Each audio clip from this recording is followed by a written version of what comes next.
Students, we were on the topic respiration in organisms, and in this process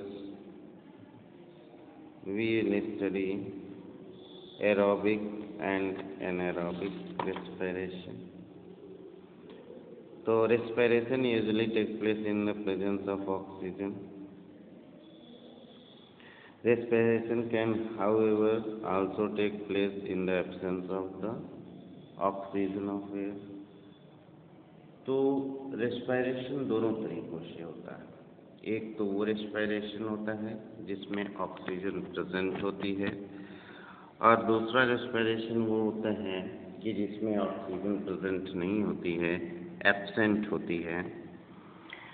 यानी बिना oxygen के भी respiration होता है और ऑक्सीजन की उपस्थिति में भी रेस्पिरेशन होता है। So the breakdown of the food to release energy can occur in the presence of oxygen as well as in the absence of oxygen. तो इस तरह से हम कह सकते हैं कि जो फूड से एनर्जी बनती है वो दोनों कंडीशंस में बनती है, ऑक्सीजन की उपस्थिति में भी बनती है और उसकी अनुपस्थिति में भी बनती है। इस तरह से हमने देखा कि जब दोनों कंडीशन है तो नेचुरली रेस्पिरेशन टू टाइप का होगा, aerobic respiration and anaerobic respiration. तो इसके लिए हम लोग पहले एरोबिक रेस्पिरेशन के बारे में स्टडी करेंगे। तो when the breakdown of glucose food occur with the use of oxygen it is called aerobic respiration. जब क्या होता है कि ग्लूकोज यानी फूड जो है ऑक्सीजन को यूज करके एनर्जी बनाता है, तब हम उसको बोलते हैं एरोबिक रेस्पिरेशन। इसको एरोबिक रेस्पिरेशन क्यों बोलते हैं? Because it uses air which contain oxygen. क्योंकि ये एयर का यूज करता है जिसके अंदर ऑक्सीजन होता है। तो इन aerobic respiration the glucose food is completely break down into carbon dioxide and water with the use of oxygen।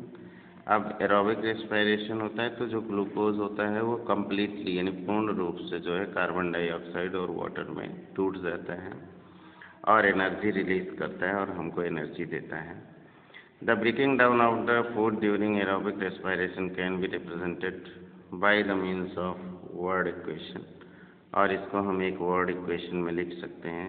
Suppose glucose जिसको हम फूड बोलेंगे, ऑक्सीजन, एरोबिक रेस्पिरेशन हुआ इन प्रेजेंस ऑफ ऑक्सीजन की उपस्थिति में, carbon dioxide plus water plus energy.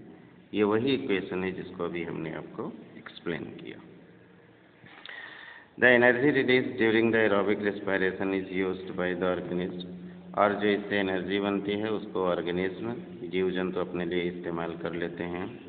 Most of the living organism carry out aerobic respiration. तो ज़्यादातर living organism जो है एरोबिक रेस्पिरेशन करते हैं, यानी ऑक्सीजन का यूज़ करके फूड को ब्रेक डाउन करते हैं। और इन सारे में human, dogs, cat, lions, elephant, cows, buffaloes, goat, deer, bird, lizard, snake, earthworm, frog, fish, insects। Okay, insects में आपके कॉकरोच, ग्रेसहोपर, हाउस फ्लाई, मस्कीटो और एंट्स होते हैं। And most of the plant carry out aerobic respiration. बहुत ढेर सारे पौधे भी एरोबिक रेस्पिरेशन करते हैं। तो all the organism obtain energy by aerobic respiration can not live without oxygen. तो इस तरह से जितने भी ऑर्गेनिज्म हैं एरोबिक रेस्पिरेशन करते हैं वो बिना ऑक्सीजन के जिंदा नहीं रह सकते हैं। क्यों? If there is no oxygen they can not get energy from the food. अगर उनको ऑक्सीजन नहीं मिलेगा तो वो जो फूड खाते हैं उससे उनको एनर्जी नहीं मिलेगी। Aerobic respiration produces more energy because complete break down of glucose occur during aerobic respiration by the use of oxygen.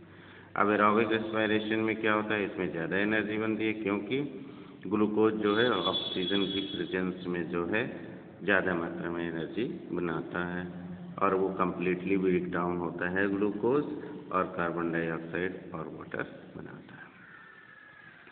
Anaerobic respiration, तो when the breakdown of glucose occur without the use of oxygen. अब जब glucose का breakdown बिना oxygen के ही हो रहा है तो उसको हम एनारोबिक रेस्पिरेशन बोलेंगे। एनारोबिक रेस्पिरेशन का मतलब ही है कि without air.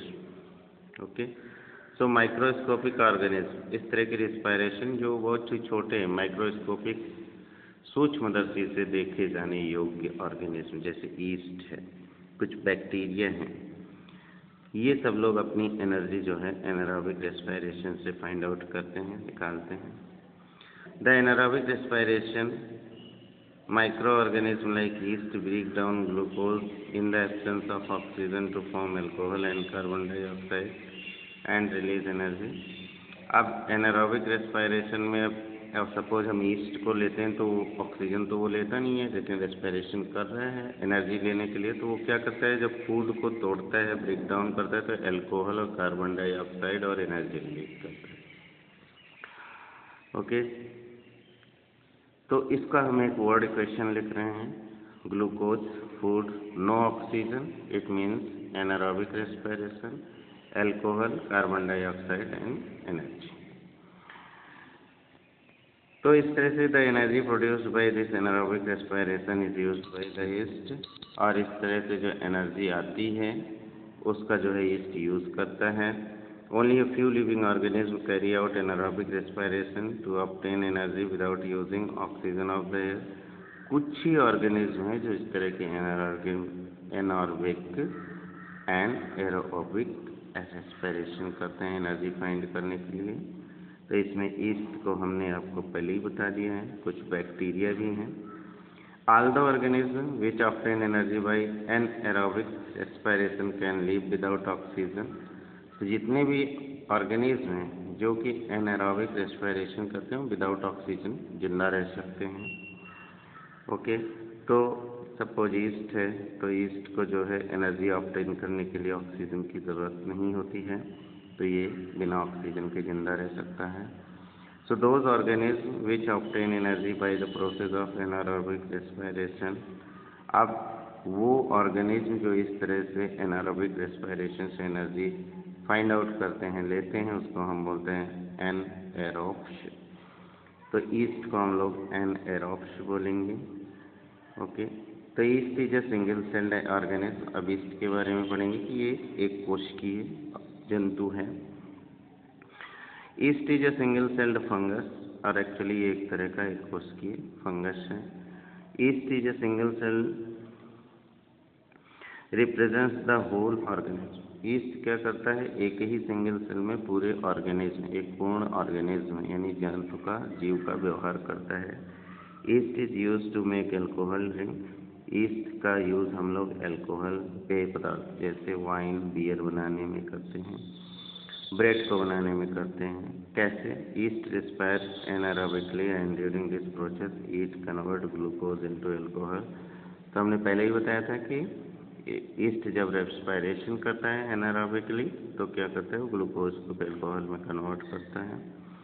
Therefore used in the industry to make alcohol, इसीलिए अल्कोहल बनाने में इसका यूज़ करते हैं हम।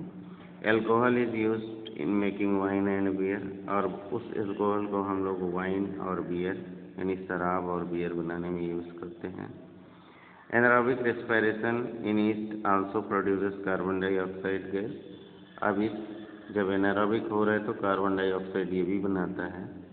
इन bread making the carbon dioxide produced by yeast make the bread dries, और जब हम ब्रेड बनाते हैं तो ये जो कार्बन डाइऑक्साइड बनाता है उसकी वजह से क्या होता है, वो ब्रेड जो होता है फूल जाता है, उसको उठने में मदद करता है। Thus anaerobic respiration in yeast is use to make alcohol. Okay, पहले ही बता दिया, एंड ब्रेड। तो इस तरह से ईस्ट का जो एनारोबिक रेस्पिरेशन होता है इसका यूज़ हम अल्कोहल और ब्रेड बनाने में करते हैं। तो anaerobic respiration produces much less energy. अब इसमें जो एनर्जी बनती है एनारोबिक रेस्पिरेशन में, इसकी एनर्जी बहुत कम बनती है। Only partial breakdown of glucose occur. क्यों? क्योंकि ग्लूकोज पूर्ण रूप से नहीं टूटता है, कुछ हिस्सा ही उसका टूटता है और एक्सपायर करता है ऑक्सीजन की एब्सेंस में। The product of this partial break down of glucose और एल्कोहल, और इस तरह से पार्शियल ब्रेक डाउन होने की वजह से ही एल्कोहल बनता है और कार्बन डाइऑक्साइड बनते हैं।